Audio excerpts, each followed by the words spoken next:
Good morning. We're talking about body shame today.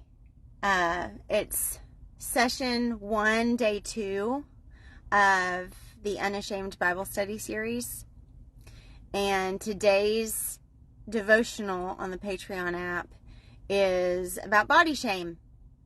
And, I don't think it's a coincidence that the first shame involved food in Genesis 3.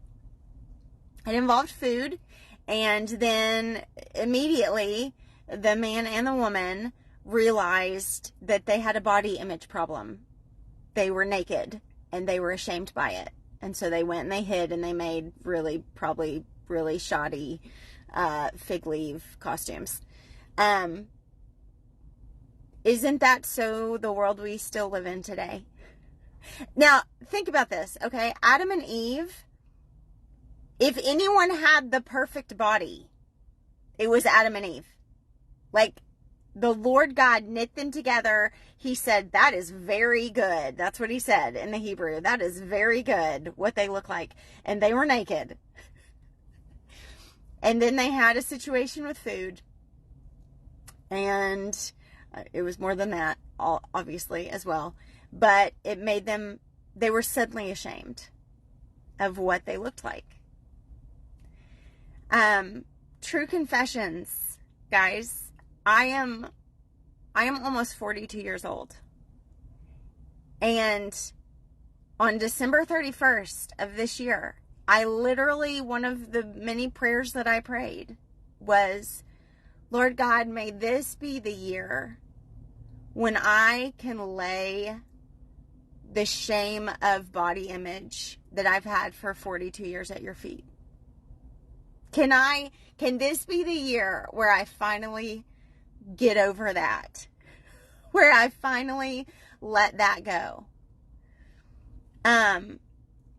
Because I'm a woman, and I've wrestled with body image issues as long as I can remember. I mean, I remember being a little girl and thinking about what I was putting into my body and what I was eating and what I looked like. And I don't know what your experience is, but I see that with my 3rd grader. She comes home and she tells me things that her friends are saying at school about their bodies, about their little 3rd grade 8 and 9-year-old bodies. And it's nothing new. This is nothing new. But this is what I want to say to you today. Again, the daily devotional today, which you can pull up on the Patreon app, is about this. So you can go and you can read, and it's going to dive into Psalm 139, which I'm going to read in just a minute. But this is what I want to tell you. What we would need to realize. Whatever shame you have, and we all have it. We are ashamed. We are ashamed of who we are. And there are parts of us, lots of parts, a few parts in all of us that we're trying to hide. Because we don't feel good about them. We feel like they are a problem. We are a mistake in some way. And we are hiding parts of ourselves. Whatever your shame is, wherever it lies, it is lying to you.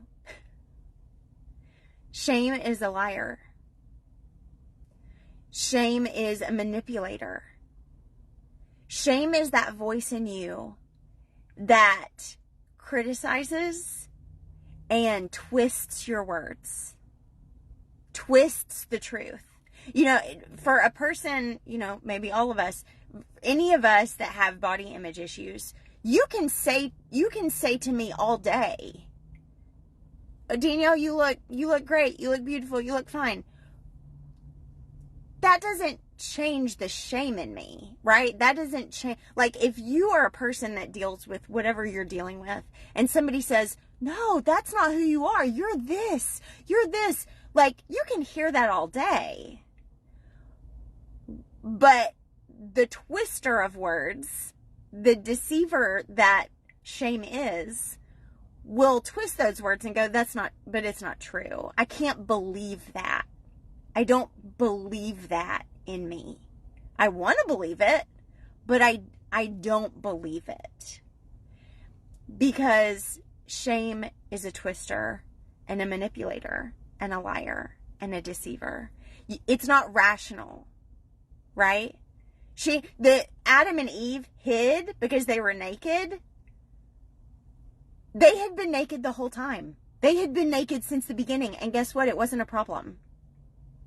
Now suddenly it was a problem. Shame isn't rational. You can't look at shame in the face and go, oh, yeah, I see what you're saying is true. It's not true. You can't argue with it because you can't reason with shame. You know, if you've ever been in a discussion with a person who can twist your words, a person that can manipulate, you know, like, you can't have a reasonable conversation with them because they'll twist everything and the truth will be distorted. That's what shame is. The Lord God doesn't want us to live in that. All of us have that voice whispering to us, you're not good enough. You're not smart enough. You're not worthy enough. If only you were like this. If only you looked like that. If only you could do this. If only you had that gift or that talent or that personality. We all have that speaking to us, whispering to us. And we have to fight against it because it lies. It deceives. It twists the truth. But here's the thing. The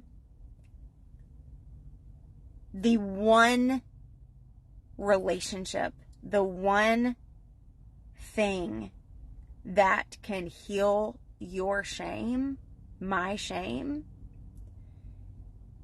is when we truly start to believe the true identity that we have. And that identity comes from the Creator that made us. So I want to read Psalm 139 for you today. And I will say this before I read Psalm 139. Shame tells us that, like, there's something wrong with us. There is something wrong with us.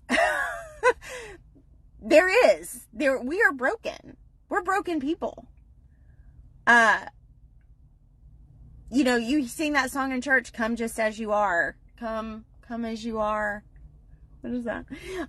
Yes, the Lord God says, come as you are. Come out of hiding. Come out from behind the bushes and be honest about your situation. Adam and Eve walked out of those bushes and went, we hid from you because we're naked and we're ashamed. The Lord God doesn't want us to hide, but He does want us to be honest about our stuff. He does want us to confess and say, I feel ashamed because I'm dealing with this, because I feel like this is broken. And the Lord God will say, that is a problem. But you don't need to be hiding it. You need to be confessing it and saying, hey, it's okay. You can live freely in that and not feel like you need to be ashamed. You know, when we see in Genesis 3, what the Lord God does is they come out of hiding and He says, I realize that you're naked and that you now see that as a problem. Let me help you fix that. These clothes aren't working. So let me sacrifice something for you, which God does a lot, ultimately, in Jesus. Let me sacrifice the first animal sacrifice for you, and let me make you animal skins to cover you up. Let me do that for you. And that's what God does in Genesis 3:21. So there is a problem with us, but there's a difference in realizing that we have a problem and living ashamed and going, there's something fundamentally wrong with who I am. No, the Lord God has fearfully and wonderfully made you. So, okay, Psalm 139. I'm going to read part of it, and I encourage you to read the rest of it today. to sit with it. Because when we seek God, when we hunger, you could say, since food was such an issue in Genesis 3, the prayer is, Lord God, may I not hunger for the things that you don't want me to have. May I hunger for who you are. May I hunger for what your word says. Because when we are hungry for what his word says, it is what changes us and morphs us and transforms our shame into our blessing. Okay? So this is what Psalm 139 says. You have searched me, Lord. You know me. You know when I sit and when I rise. You perceive my thoughts from afar. You discern my going out and my lying down. You are familiar with all of my ways, right? The Lord God is not surprised by what you're doing. You are familiar, God, with all of my ways. Before a word is on my tongue, Lord God, you know it completely. You hem me in behind and before, and you lay your hand of blessing on my head. Such knowledge is too wonderful for me, too lofty for me to attain. Where can I go from your spirit? Where can I flee from your presence? If I go up to the heavens, you are there. If I make my bed in the depths, you're there. If I rise on the wings of the dawn, if I settle on the far side of the sea, even there, your hand will guide me. Your right hand will hold me fast. I say, surely the darkness will hide me, and the light become night around me, but even the darkness is not dark to you. The night will shine like the day, for darkness is as light to you. For you created my inmost being. You knit me together in my mother's womb, and I praise you, because I am fearfully and wonderfully made. Your works are wonderful. I know that full well. I encourage you, go to Psalm 139 today and keep reading it. Sit with it. Because there's nowhere you can go where you can turn where God is not ready to guide you. There's nowhere you can hide where God is not ready to shine light on the situation and help you. Nowhere. Whatever shame you deal with that is deep inside of you, and nobody can touch it. People can say compliments to you. People can say all kinds of things to you, but you don't believe it. It's deeply ingrained in you. The Lord God sees it. You may be able to hide it from everybody else, but the Lord God knows, because he knows every part of you, every word that's about to come out of your mouth, every thought that you have, he sees. You are not hidden from him. So seek him out. Come out of the bushes. He is ready for you to know him. And it will melt your shame away over time, because you will find yourself in who he is, made in his image and his likeness, Genesis says. All right. I love you, friends. Have a wonderful day.